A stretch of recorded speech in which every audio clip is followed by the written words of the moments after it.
Dan papa tiba-tiba langsung kirim uang. Dari nominal kecil sampai nominal yang bikin geleng-geleng.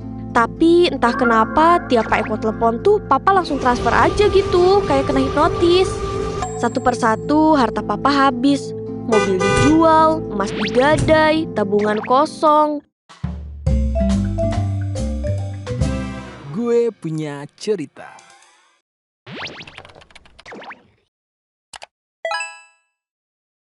Peringatan, animasi ini dibuat dengan tujuan sharing pengalaman pribadi sang pengirim cerita. Dimohon untuk menghargai cerita tanpa menyudutkan beberapa pihak. Selamat menonton.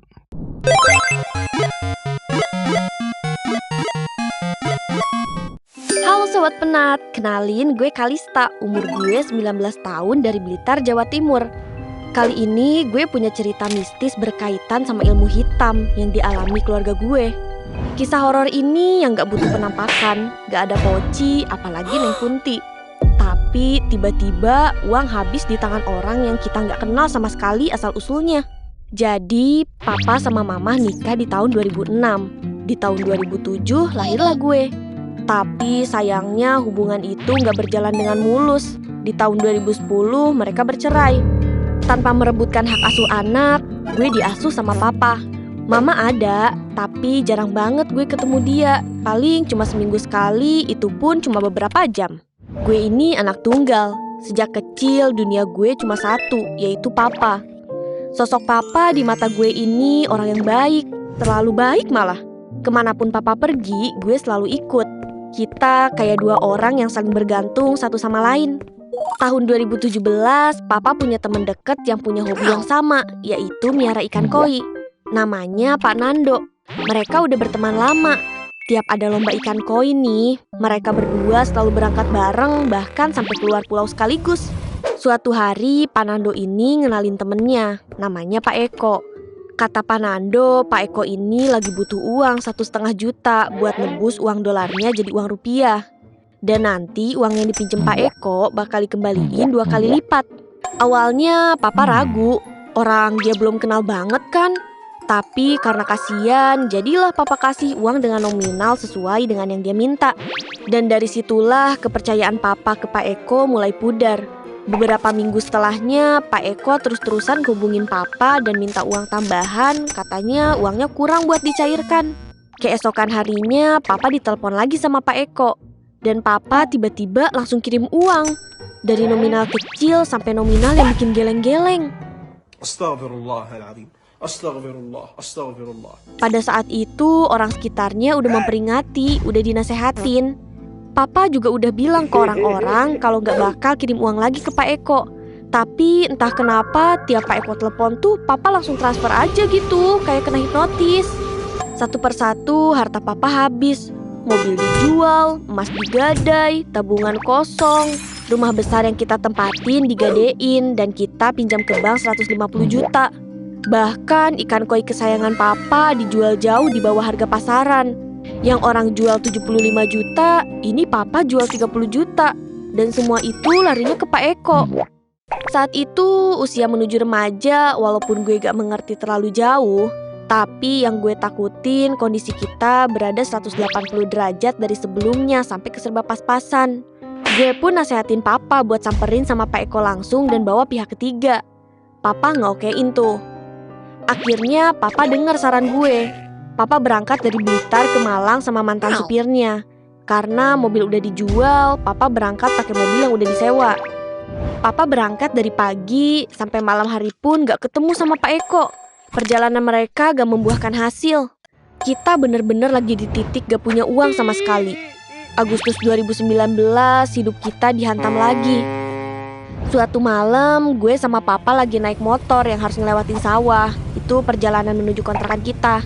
Dengan kondisi jalan yang gelap karena gak ada penerangan jalan, tiba-tiba dari arah berlawanan ada motor ugal-ugalan. Gak ada lampu motornya dan melaju kencang menghampiri kita. Setelah mereka nabrak kita, dia langsung pergi gitu aja. Gue, papa, sama motor terpental berjauhan. Yang gue inget saat itu ada 2 pemuda yang mabok. Di situ gue lemes banget. Syukurlah luka gue gak begitu parah. Tapi kondisi papa cukup memprihatinkan. Papa gue jarinya putus dan harus dioperasi 11 juta. Gue langsung ngehubungin saudara papa dan syukurnya mereka mau bantu biaya operasi papa. Setelah kejadian kecelakaan itu, papa udah gak ada uang dan pastinya udah gak ngirim uang lagi ke Pak Eko. Ya iyalah, mau ngasih apaan? Mau dikasih kolor bolong apa tuh si kampret? Dan sejak itulah papa mulai sakit aneh. Sakit perut luar biasa yang terus menerus.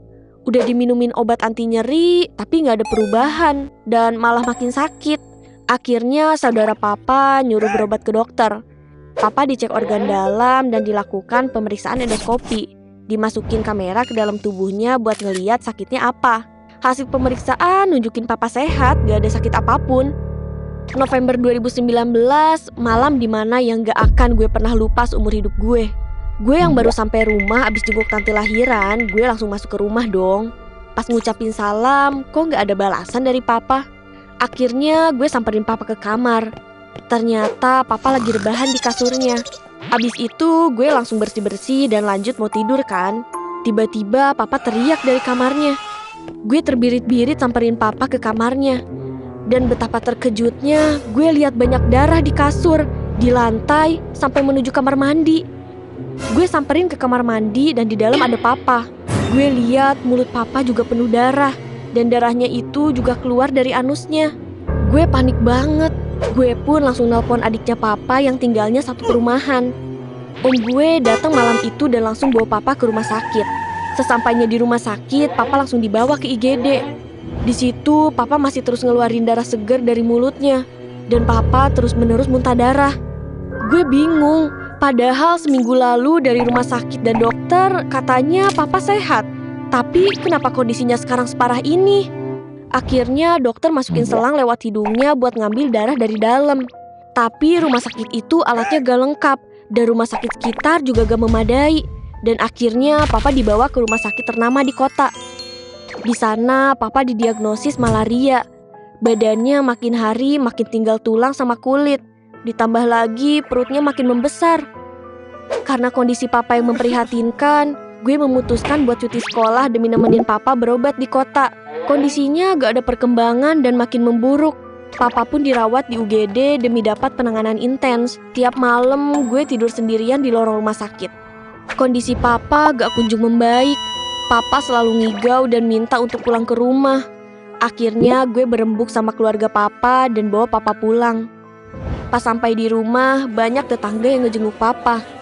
Tiba-tiba ada salah satu tetangga bilang kalau papa ini kena santet, tapi papa gue gak kenal banget orangnya. Kita pun gak ngegubris omongan tetangga itu dan nganggep kalau papa ini emang sakit. Gue pun beraktivitas seperti biasa dan ngelanjutin sekolah. Mau gak mau, papa harus sendirian di rumah. Tapi om gue bilang dia akan sering lihat papa ke rumah. Suatu hari gue lagi asik nonton TV dan nyemil. Tiba-tiba ada burung hitam masuk ke rumah dong. Burung itu berputar mengelilingi ruang TV dan ngeluarin suara memekik. Diusir pun itu burung gak mau keluar-keluar. 3 hari kemudian, hari itu hari Jumat. Tepat pas gue pulang sekolah jam 12 siang, gue nengok ke kamar papa dan lihat beliau lagi tidur siang. Kayak lelap banget gitu gue ngeliatnya. Tadinya gue mau ngasih papa susu, tapi beberapa hari ini papa rewel dan susah tidur. Jadi gue biarin papa tidur dan gak ngebangunin beliau. Sore hari berlalu, kok gue lihat papa gak kunjung bangun. Om gue pun datang dan ngelihat papa masih tidur lelap banget. Sampai-sampai gaya tidurnya kayak tadi siang. Karena udah sore, gue mau ngasih makan ke papa. Tapi dibangunin kok gak gerak. Om gue bantu dudukin papa dan ngecek nadi di lehernya. Terus kupingnya ditempel ke dada papa. Dan ternyata jantungnya dan nadinya udah gak berdetak. Om cek hidungnya pun gak ada hembusan nafas. Di situ gue sadar kalau papa udah gak ada. Dan gue kehilangan satu-satunya rumah gue. Om gue pun ngurus ini itu dan bawa almarhum papa ke rumah duka untuk dimandikan. Gue diem di kamar, sendirian di rumah, bengong dan berusaha mencerna segala sesuatu yang terjadi hari ini. Gue bener-bener sangat terpukul. Setelah papa dimakamkan, gue tinggal sama mama. Sebulan kemudian, tepat di hari Jumat, gue dapet kabar kalau Pak Nando, sahabat papa yang ngenalin si manusia benalu atau si Pak Eko itu meninggal. Entah itu suatu kebetulan atau memang sudah takdir. Sampai sekarang gue gak tahu gimana keadaan Pak Eko. Semoga dia dapat hidayah dan balasan yang setimpal jika benar ini perilakunya. Teman-teman, doain papa gue tenang di alam sana ya. Dari kisah ini gue belajar kalian harus lebih hati-hati lagi untuk kenal sama orang, apalagi ke orang yang gak dikenal. Dan jangan terlalu baik ke orang yang salah. Itu bisa ngancurin hidup. Terlepas ini ilmu hitam atau enggak, please banyakin ibadah dan kuatin iman kalian ya, supaya jadi benteng terkuat dan dijauhkan dari hal-hal mistis kayak gini. Semoga kalian gak ngalamin kepahitan hidup ini ya. Sampai di sini akhir cerita gue. Sampai jumpa di video gue punya cerita selanjutnya. Bye-bye.